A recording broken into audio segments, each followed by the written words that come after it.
Sir ఈసారి ఏ ప్రభుత్వం వస్తే బాగుంటుంది అంటారు? ఈసారి కూడా వైఎస్ జగన్మోహన్ రెడ్డి గారి ప్రభుత్వం వస్తే బాగుంటుందమ్మా. ఎందుకంటే బీసీలకు, ఎస్సీ, ఎస్టీ, మైనార్టీలకు ఈ 50 సంవత్సరాల్లో జరగని అభివృద్ధి జరిగింది. అది కంటికి కనిపించకుండా ఉంది. అట్లనే రేపు ఓటు బ్యాంకు కూడా కంటికి కనిపించకుండా జరుగుద్దమ్మా. సార్ ఇప్పుడు టీడీపీ జనసేన పొత్తులతో వస్తున్నారు కదా సార్, జగన్ గారికి ఏమన్నా ఎఫెక్ట్ ఉంటుందా? ఎఫెక్ట్ ఉండడానికి అవకాశం లేదమ్మా.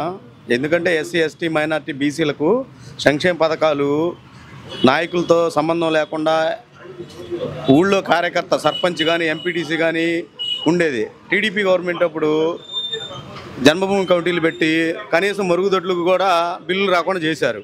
కనీసం ఇళ్ల లోన్లు రాలేదు, కనీసం రేషన్ కార్డు రానిలేదు ఏ వ్యక్తికి కూడా. చంద్రబాబు నాయుడు పైన నుండి పరిపాలన బాగా చేసినా జన్మభూమి కమిటీలు సర్వనాశనం చేసినాయి. అలాంటి దుస్థితి లేకుండా జగన్మోహన్ రెడ్డి గారు సచివాలయాలు నిర్మించారు గ్రామాల్లో. ఇప్పుడు మనకి సచివాలయం లేదు, అమరావతి కావాలని అడుగుతున్నారు. గ్రామ స్వరాజ్యాన్ని తీసుకొచ్చాడు జగన్మోహన్ రెడ్డి గారు. 50 సంవత్సరాలు లేని మార్పు తీసుకొచ్చారు. 50 సంవత్సరాలలో ఆధార్ కార్డు మార్చుకోవాలంటే ఎక్కడికి వెళ్ళి మండల ఆఫీసులకి చుట్టూ తిరగక అవకాశం లేకుండా గ్రామాల్లోనే ఆ పనిని చేపట్టాడు. ఇలా వాలంటీర్ వ్యవస్థను పెట్టాడు. 60 సంవత్సరాల నుండి 70 సంవత్సరాల వాళ్ళు కిలోమీటర్ 2 కిలోమీటర్లు ఉదయం నుండి సాయంత్రం దాకా పడిగాపులు కాసే పని లేకుండా నీకు పెన్షన్ తెల్లారేపాటికి ఇస్తున్నారు. ఎవరికన్నా హెల్త్ బాగోపోతే హాస్పిటల్ పోయి మరీ ఇస్తున్నారు. ఏ సంక్షేమ పథకం అయినా ఇంటికి వచ్చి నీ అకౌంట్లో పడుతున్నాయి. ఇవాళ అమ్మఒడి పడుతుంది, మగవాళ్ళతో సంబంధం లేకుండా ఆడవాళ్ళకి అకౌంట్లో పడుతున్నాయి. రైతు భరోసా పడుతున్నాయి. ఒక సంక్షేమ పథకం కాదు, ఈ 50 సంవత్సరాల్లో జరగని మార్పులు, ఎన్నో విప్లవాత్మకమైన మార్పులు జరిగినాయి. అది రేపు ఆంధ్రప్రదేశ్ ప్రజలందరూ ఓటు రూపంలో చూపిస్తారు. ఖచ్చితంగా వైఎస్ జగన్మోహన్ రెడ్డి గారి ప్రభుత్వం రూలింగ్లోకి వస్తుంది. ఆ నమ్మకం మాకుంది. ఇప్పుడు జగన్ గారు పెట్టిన పథకాలన్నీ ప్రజల్ని సోమరిపోతులు చేయడానికి ఆయన పెట్టారని చెప్పి అంటున్నారు. దానికి మీరు ఏమంటారు?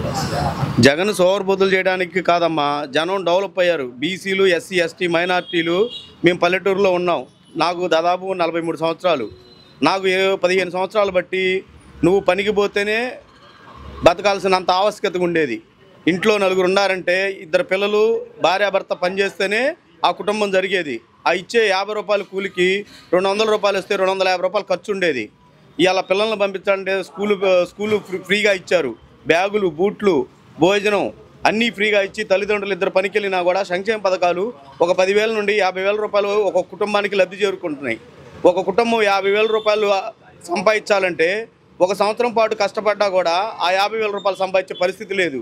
ఇవాళ ఆర్థికంగా, భౌగోళికంగా ఆంధ్రప్రదేశ్ ముందుకు పోవడానికి చాలా అవకాశం ఎక్కువగా ఉందమ్మా. ఏ పొత్తులతో వచ్చినా చంద్రబాబు నాయుడు గారి గవర్నమెంట్ 14 సంవత్సరాలు చూశారు. మేమంటే చిన్నపిల్లల వయసు కానుండి ఇప్పటికి 50 సంవత్సరాల నుండి 60 సంవత్సరాల వరకు చూశారు. పవన్ కళ్యాణ్కి బేస్ లేదు పార్టీ మీద. అతనికి ఒక అవగాహన లేదు. ఏం మాట్లాడతాడో తెలియదు, ఏమంటాడో తెలియదు. ఓడిపోయినా గెలిచినా ఒక పార్టీ బేస్ ఉంటే జనం ముందు ఆదరిస్తానని చూస్తారు. వాళ్ళ అన్నయ్య పార్టీ పెట్టాడు, ఏమైంది? తమ్ముడు పార్టీ పెట్టాడు, ఏమైంది? జగన్మోహన్ రెడ్డి గారు ఢిల్లీని ఢీ కొట్టుకొని ఇవాళ ఒక పార్టీ బేస్ పెట్టుకొని ఇవాళ సొంతంగా బేస్ చేసుకొని నవరత్నాల పథకాలు జనాల్లోకి తీసుకుపోయి ప్రజలతో మమేకమయ్యి ప్రజలతో అనేకమైన సంక్షేమ పథకాలు అందిస్తున్నాడు.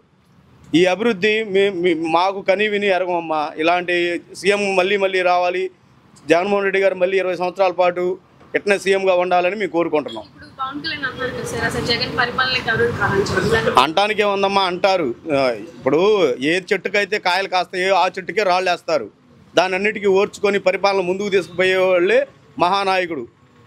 జగన్మోహన్ రెడ్డి గారు చెప్పారు, వాళ్ళ నాన్న 1 అడుగు వేస్తే జగన్మోహన్ రెడ్డి గారు 2 అడుగులు కాదు, ఇప్పుడు 10 అడుగులు వేశాడు. ఒక ఆరోగ్యశ్రీ విప్లవాత్మకమైన మార్పులు తీసుకొచ్చారు రాజశేఖర రెడ్డి గారు. 108 తీసుకొచ్చారు. మాకు తెలిసినప్పుడు యాక్సిడెంట్ అయితేనే పట్టించుకున్న దాఖలాలు లేవు. ఇవాళ 108కి మనం ఎటువంటి సాయం చేయాల్సిన పని లేదు. అక్కడ పలానా సాటుగాడు ఉండి ఫోన్ చేస్తే 108 అంబులెన్స్ వచ్చి పేషెంట్లను తీసుకెళ్తుంది.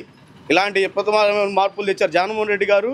ఇంకా ఆయన 4, 5, 6, 7 తీసుకొస్తే జగన్మోహన్ రెడ్డి గారు 10 సంఖ్యలో తీసుకొచ్చాడు. ఆరోగ్యశ్రీని 2 లక్షల నుండి 25 లక్షల రూపాయలు తీసుకెళ్ళాడు. ఇవాళ 100లో 90% ఆరోగ్యాన్ని కొనుక్కోవటమే కానీ ఎవరు కూడా పోయే పరిస్థితి లేదు. లేదంటే 100కి 50% జనం చచ్చిపోతారు. ఇవాళ డయాలసిస్ పేషెంట్కి ఒక్కొక్కరికి 10,000 రూపాయలు ఇస్తున్నాడమ్మా. మామూలు పెన్షన్ 3,000 రూపాయలు ఇస్తున్నాడు. ఒక ఇంట్లో ఒక హ్యాండిక్యాప్, ఒక వృద్ధాప్య పెన్షన్ వస్తుంటే దాన్ని కూడా తీసేసి 2కి పెన్షన్ ఇవ్వమని పెట్టాడు.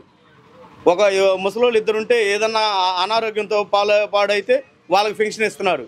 ప్రతి సంక్షేమ పథకంలో జగన్మోహన్ రెడ్డి గారు ఉన్నారు, చెప్పుకోవడానికి ఉన్నాయి. సార్ ఇప్పుడు స్కిల్ డెవలప్మెంట్ కేసులో చంద్రబాబు నాయుడు అరెస్ట్ అయ్యి జైలుకి వెళ్ళడం కరెక్ట్ అంటారు? అంత దూరం అయితే మనకు అంత అవగాహన లేదమ్మా. స్కిల్ డెవలప్మెంట్ అనేది పెద్ద సబ్జెక్టు. అది ఐఏఎస్లకు ఐపీఎస్లకు దాని న్యాయపరకంగా ఏముందో అది జరుగుద్ది. నువ్వెంతని స్థాయి ఎంత అని చెప్పంటున్నారు సార్, మరి దాని మీరు ఏమంటారు? మాటలు చెప్పడానికి పనితనానికి చాలా తేడా ఉంటుందమ్మా. మాటలు చెప్పేవాళ్ళు చెప్తూ ఉంటారు, పని చేసేవాళ్ళు చేసుకుంటూ పోతారు. జగన్మోహన్ రెడ్డి గారు ఎప్పుడు కూడా ఎవరి గురించి కూడా విమర్శించడు, తన పని తాను చేసుకుంటూ పోతాడు. మాటలు చెప్పేవాళ్ళ పనితనం వేరుగా ఉంటుంది, పని చేసేవాళ్ళ పనితనం వేరుగా ఉంటుంది. జగన్మోహన్ రెడ్డి అనే వ్యక్తి ఎవరిని విమర్శించడు, అందరినీ గౌరవించుకుంటూ పోతాడు. ఆయన పని ఆయన చేసి ప్రజలని మమేకం చేసుకొని ఎస్సీ ఎస్టీ బీసీ మైనార్టీలకు స్వచ్ఛందంగా పనిచేయడం ఆయన ధ్యేయం అమ్మ.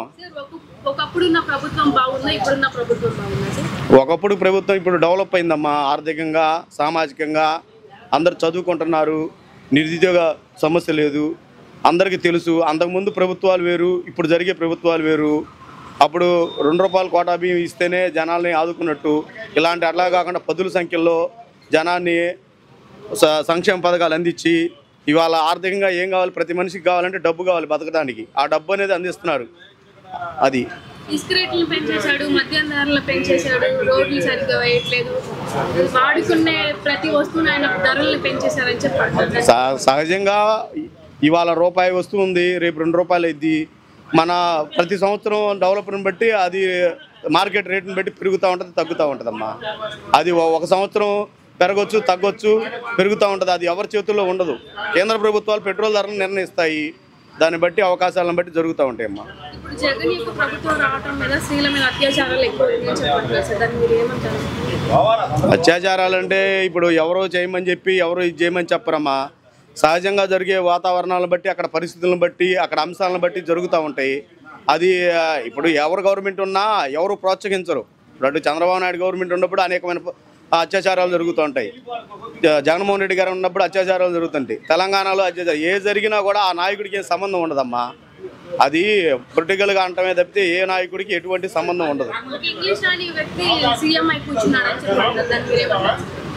ఒక ఇంగ్లీష్ మాట్లాడటం, స్పష్టంగా మాట్లాడటం రాని వ్యక్తి సీఎం అయ్యాడు.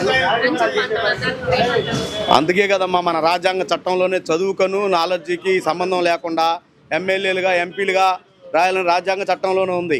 ఇంగ్లీష్ రాదని తెలుగు రాదని కాదు, అతను ఏ విధంగా ఆలోచిస్తున్నాడు, ఏ విధంగా మైండ్ సెట్ ఉంది, ఎవరిని ఆదుకుంటున్నాడు, భౌగోళికంగా మనం ఎట్లా ఆర్థికంగా ఉంది.